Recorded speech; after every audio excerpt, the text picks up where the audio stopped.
は。トラベルライターのゆりえです。今回なんですけど、インスタの方で何回かリクエストいただいてた持ってるスーツケースの紹介だったりとか、なんか使い分け方だったり実際使ってみた感想を知りたいですというリクエストをいただいてたので、ちょっと取り急ぎにはなるんですが、一回動画を撮ってみようと思います。基本的に私が使ってるものと、あと夫婦で兼用で使ってるものがこの12345どういう使い分けをしているかだったりとか、あとメリットデメリット、結構ねもう年季入ったものが多いので、今後買い替える際にどうしていくかだったりとか、スーツケース関連の話題を全てまとめて1本の動画にしようかなというふうに思っています。まず1個目です。1個目がこれリモアのスーツケースなんですけど、エッセンシャルシリーズのトランクプラスという一番大きいサイズかなのスーツケースです。このスーツケースちょっと形が変わってて、最近よく見かける形ではあると思うんですけど、普通のスーツケースって平べったいデザインが多いと思うんですけど、これは結構マッチがあるというか深さがあるので、帽子だったりとか、あとは箱のものだったりとか、ハッキングがしやすいなと思って、私はこれをかなり気に入って使っています。こんな感じでベタベタにシール貼られちゃってて、剥がせるものは結構剥がしてはいるんですけどもね、この取り扱い注意とかなんかそっち系のシールって本当に剥がれなくてボロボロで恥ずかしいんですけど、そもそもスーツケースってちょっと長く使える消耗品だと思ってるので、私はいつもカバーとかは一切せずにこのまま預けちゃってます。バーコードが貼ってあるとロストバゲージの原因になるっていう風に言われて、一回ねアラスカ航空かなんかに乗った時に今すぐ全部剥がしてくださいって言われたことがあって、バーコードは貼りっぱなしにしない方がいいそうなので、私も最近気をつけてはいます。これのスペックなんですけど、エッセンシャルのトランクプラス、色がグレーグロスだ。ちょっとこうツヤ感のあるグレーですね。深さが80センチのものです。101リットル入るサイズになっています。スーツケースだけの重量は 5.4 キロなので、私はいつもこのスーツケースにフルフル入れると、だいたいエコノミーだと23キロまでですよね。それ超えちゃうので、ちょっと余裕を見て入れるようにしてます。で、衣類が中心ですね。基本的にこれに入れるのは。リモアってメタルとこのポリカーボネートのこうペコペコした素材の2種類だと思うんですけど、ポリカーボネート仕様なので入らないかなと思ったものも結構上から押して閉めちゃえばそのまま預けられたりとかするので、こうなんかゴムみたいに伸びるわけではないんですけど、若干の伸縮性があるのでパッキングはすごいしやすいなというふうに思って気に入っています。長期間の旅行の時に一番使ってるのはこのスーツケースになります。中はねこんな感じになってます。無印のジップロックみたいなやつと、ホテルでもしかしたら使えるかなと思って入れているお箸だったりとか、スキンケアのこの小分けになってるやつだったりとか、多分どっかでもらったやつなんですけど、こういうのそのまま、このポケットに入れちゃってます。こういう感じで仕分けできる板みたいなのが2個入ってて、ここでこうマジックテープで留めて使う感じになってます。これちなみに買ったのが2021年に買ってます。だから5年前に買ったもので、もうこんなボロボロになっちゃってるんですけど、かなりの頻度で使ってるスーツケースなので、これぐらい汚れるのは仕方ないかなと思いつつも、2回実は修理してます。1回目はこう横にしてこう置いた時になんか足になるようなパーツがあるんですけど、ここが1個外れちゃって釘が出てしまって、これを、付け直す修理をしてもらいました。でその時に見えるかな、マジックテープが効かなくなっちゃってて、ここにこうペリッとくっつかなくなってしまったんですね。すごいパッキングの時に不便だったので、それを相談したら、多分なんか別のパーツを縫い付けたみたいな感じになるのかな。応急処置に近い形なんですけど、これで1回直してもらいました。それで今のところは問題なく使えてます。1回閉じますね。で2回目の修理がここにね亀裂が入っちゃって、持つ時に一番負荷がかかるところなので、ここにバリッと亀裂が入ってしまったのを直してもらいました。この亀裂はなんか1回入ると何回も入りやすくなっちゃうみたいなので、次亀裂が入ったら買い替えかなというふうに思っています。2022年の7月25日以降に購入したリモアは障害保障っていうのがついてるらしくて、私が買った時はまだついてなかったので、今後また修理になる時は買かなり額がかかるプラス、買い替えた方がいいかなっていう風にお店ではそういう風に言われました。なので次また同じところに亀裂が入ったりしたら買い替えようかなという風に思っています。2個目はこちらになります。これもリモアなんですけど、リモアのこれはエッセンシャルシリーズのキャビンという形です。色がデザートローズっていう色なんですけど、もう今は確かない色で、ちょっと前に出たバレリーナピンクみたいな名前のちょっと薄いピンクのその前に出たやつです。なので2020年とかかな。高さが55センチで 3.2 キロ、容量が36リットルなので、だいたい1泊とか2泊とかの出張だったりとか旅行だったりとかするときはこれを使うことが多いです。あと機内持ち込みの荷物はここに全部入れるようにしています。でこれ修理はね、この間去年1回していて、さっきのグレーのリモアと同様で、ちょっと見てもらうと分かるんですけど、ここに亀裂が入ってしまって、ここをさっきのグレーの大きいやつと同様にどういう直し方をしてるのか分からないんですけど、もう一回ここをくっつけ直してもらったっていう感じですね。でこれも通常のリモアと同様にこういう感じで取り外しができて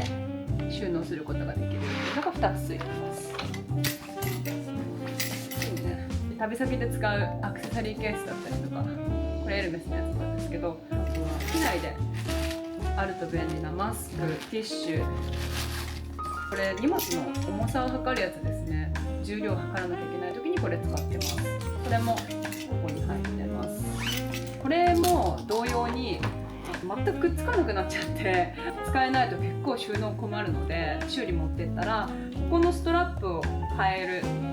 もしくはこれを変える、もしくは両方変えるっていうのがチョイスとしてあるって言われたんですけど、このストラップの部分を変えてもらったら当分は使えそうだったので、それだけ直してもらいました。確かその亀裂とこのストラップの交換で2万ぐらいしたかな。それぐらい、か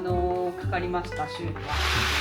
でLCC とか乗るときに、確かジップエアとかもそうなんですけど、持ち込む方の荷物も重量測られることがあって、スーツケースだけで 3.2 キロあるので、例えば7キロが上限だとあと4キロしか入れられないので、 LCC でそういう縛りがあるときはこれじゃなくて、後で紹介する無印のバッグだったりとかの方が使用頻度は高いかもしれないです。例えばカメラ持っていかないといけない時とかはそれだけですごい重くなっちゃうので、なんかそこは臨機応変に使い分けをしています。はい、3つ目はこれです。エッセンシャルシリーズのトランク。さっきのグレーのやつよりも少し小さいサイズで、サイズの比較はこんな感じです。若干背が高いかなっていう感じで、カラーがマットブラックという色で艶消しの黒になってます。これね、もともと夫が買ったやつを私も結構借りて使ってるので、勝手に夫婦兼用とか言ったんですけど、トランクシリーズってこのトランクプラストランク2サイズあって、こっちがちっちゃい方のサイズです。高さがこれ73センチ、容量が89リットル、意外と入ります。このスーツケース自体の重量が 5.1 キロで、このマットブラックなんですけど、なんか今はどうなってるかわからないんですけど、個人的にこれちょっと違ったらそんなことないよっていうのを教えてほしいんですけど、私の感覚的にこの艶消しの方が壊れやすいというか、ひび入りやすいのかなというふうに思っていて、なぜかというと、これ2回目で壊れたんです。実はこのね、ここは一番負荷がかかりやすいところだから、もちろん壊れやすいのは分かってるんですけど、修理は無料でしてもらったんですけど、やっぱり1回ひびが入っちゃうと、さっきも言ったみたいに何度もひびが入るようになってしまうので、もしかしたらマット加工の方がひび入りやすいのかなっていうのをちょっと個人的には思っていて、で逆にもうそれ以降私マットのデザイン買ってないので、今の現状のね、最新のものがどうなってるかわからないんですけど、次から買う時はまた多分ツヤありの方を買うか、アルミの方を買うか、すごい乱雑な扱いをするエアラインに当たってしまっただけかもしれないので、本当にそればっかりはちょっとわからないんですけど、やっぱり2回目で壊れちゃったっていうのがちょっと私の中では引っかかってるところなので、修理もしてるので気をつけながら全然使えてはいるんですけれど、一応それは情報としてシェアしておきます。でぜひご自身でリモアを持っててマット加工全然問題なく使えてるよとか、逆にめっちゃ壊れるの早かったみたいなレポだったりとかあれば、ぜひコメント欄で教えてください。3泊4泊、だから1週間以内の旅行だとだいたいこれに、あと取材の時だったりとかはカメラ結構重いやつと、あとレンズ入れたりとか、あと他にも撮影機材があったりとか三脚入れたりとか結構重くなるので、個人的にはこのサイズ感すごい気に入ってます。ただ1個、ちょっと不便だなと思ったことがあって、新幹線の、座席の上の物置にはこれ高さ的に入らないんですね。なので特大荷物スペースっていうのかな、最近別途予約が必要になった座席の後ろに置ける場所だったりとか、まとまった場所を確保しないといけないのがちょっと移動の時はめんどくさいので、私はもうめんどくさいのでこれ全部送っちゃったりします。なるべくこれで新幹線乗りたくないなと思ってるんですけど、まあ仕方なく乗る時はいつもその特大荷物スペースを予約して乗るようにしてます。で逆に次紹介する中くらいのサイズのスーツケースは上に高さ的には乗るので、そっちを新幹線の時は使えると便利かなというふうに個人的には思ってます。はい、というわけでこれが3つ目でした。4つ目はこれリモアの昔ね、かなり昔にアローズとなんか別注で作ってたやつがあって、それなんですけど白なのでめちゃくちゃ汚れてます。拭いたりとかしたんですけどもう取れないから諦めて、もうこの汚いまま使ってます。これはねちょっと中身が違うので開けたいと思います。中身こんな感じになってます。片方だけ通常のリモアと一緒のケースがついてて、こっちはこうチャックになって飛行機かな、小柄が入ってて可愛いです。これはね、いつも私はこっち側に洋服入れることが多いかな。2018年か確か19年に買ったはずです。結構昔、8年ぐらい前になるのかなのモデルになります。でこれ結構ねサブ用意で使ってるかな。一時帰国の時とかにスーツケースが足りない時に出動することが多いです。でこれが4つ目のサブですね。これがリモアのオリジナルシリーズっていうののチェックインの M っていうサイズですね。これはシルバーのこのアルミの素材になってます。高さが69センチでした。容量が60リットルで、スーツケース自体の重さが 5.4 キロだそうです。鍵はこんな感じで2個ついてます。取り外しができる仕切りがついてます。でこっち側も同じですね。歪むとここが閉まらなくなったりとか、あと歪んで開かなくなるっていうことがあるらしくて、ちなみにもうすでにこの子は歪んでます。歪んでるのでちょっと閉める時にコツがいる。でも確かこのアルミのやつはへこんじゃったりとかしても修理がこう、ね、ちゃんとしっかり直すことができたはずです。っていうのがこうひびが入っちゃったさっきのポリカーボネートのやつとかは、なんか無理やり接着するしかやる方法がなくて、これの場合は確かに熱を加えてへこんじゃったとこをこう戻すとか、なんかそういう加工だったりとか修理が確かできたはずなんですよね。なので、もしかしたら今後長く使うんだったらアルミも選択肢の一つなのかなと思いつつ、外見が伸びないので入る容量が多分アルミとポリカーボネート同じリットル数だとしても確実にポリカーボネートの方が容量入ると思うので、悩みどころはそこですかね。私はこれ最近あんま使ってないんですけど、夫が結構使ってます。なんか見た目もかっこいいしね、メンズっぽいかな、どっちかというと。今なんか値段見たら30万ぐらいするんですね。私結構びっくりしたんですけど、確か私が買った時、パリで買った時10何万とかだったので、なんかもう何もかもが値上がりしてて、本当に世の中恐ろしいことになってるなと思ってるところなんですけれど、であと最後1個あります。はい、これがグローブトロッターのサファリのキャリーオンというシリーズですね。これもねすっごい昔にパリで買ったもので二輪なんです実は。で最近は新しくやっぱ二輪だと使いにくいという声があったのか四輪のものもあるんですけど、私はその四輪が出る前に買ったので二輪のものを使っています。二輪だとこっち向きに動かせないんですよね。こっち向きしか動かせないので、こうスーツケースで機内に持ち込む時とかはちょっと大変ですね。で中開けてみます。よいしょ。はい、中こんな感じになってます。中はね全く仕切りとかついてなくて、なんかすごいレトロな感じが可愛いですね。でここでカチャッと回して、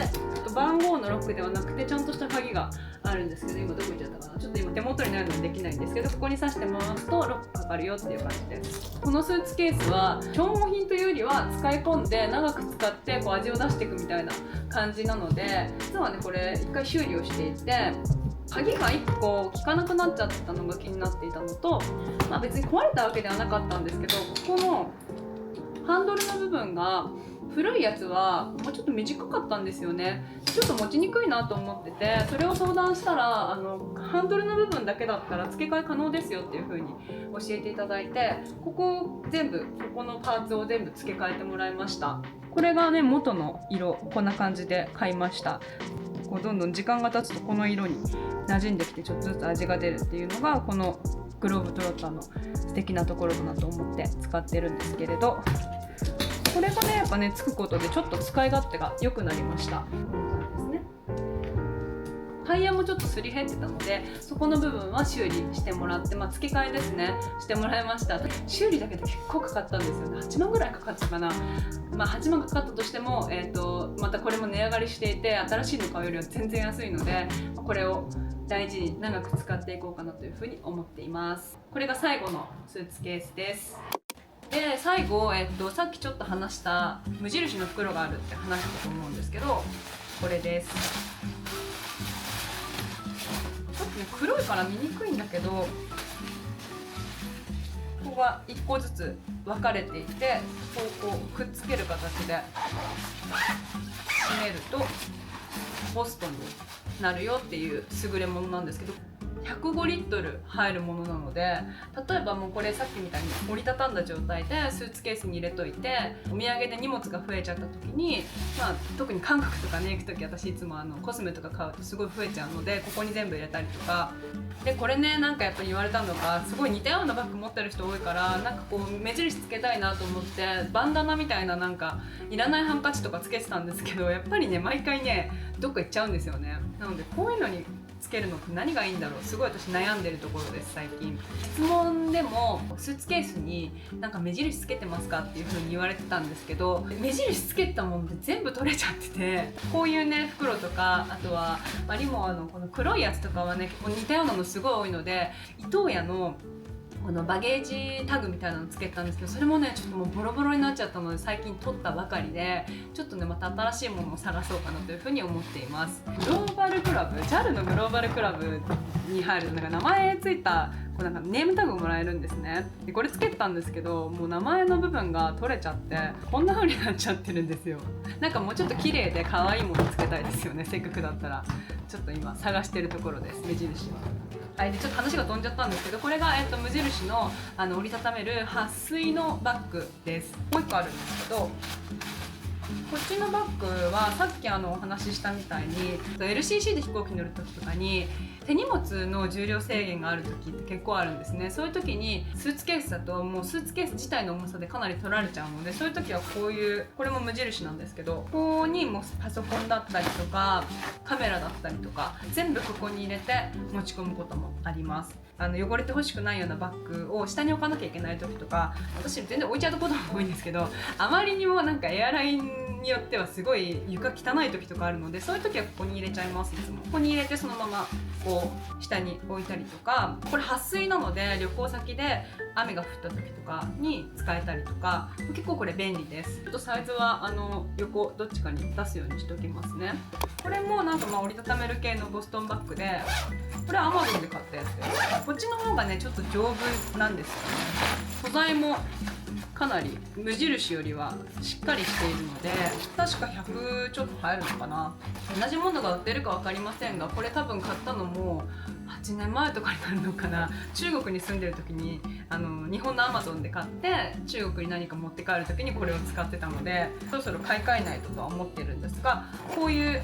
無印以外にも Amazon で買えるものもあるので、こういうのも活用できるとちょっとこうパッキングの幅が広がるかなというふうに思っています。今回はスーツケースの動画だったんですけど、スーツケースに例えばブランド物のバッグをどうやって詰めて持って帰ってますかとか、あとお買い物したものをどうやって詰めてますかっていう質問をいただいたので、基本的にまず一つ言えることは、貴重品は絶対に預け荷物には入れません。なので、それだけ先にお伝えしておくのと、今の、お話に関連してどうやって買い物した後とかね、パッキングしたりとか、どういう風に保管してますかっていう話もよく聞かれるので、それをまた別で動画1本撮ろうかなと思ってるので、ちょっとそれは今後また出す予定があるので楽しみにしていてください。まとめとしては、私の今ラインナップ見る感じ、リモは結構多かったんですけど、それこそ、2012年に私が留学行った時に買ったリモあって、多分ね10年以上使えたんです。相当フルで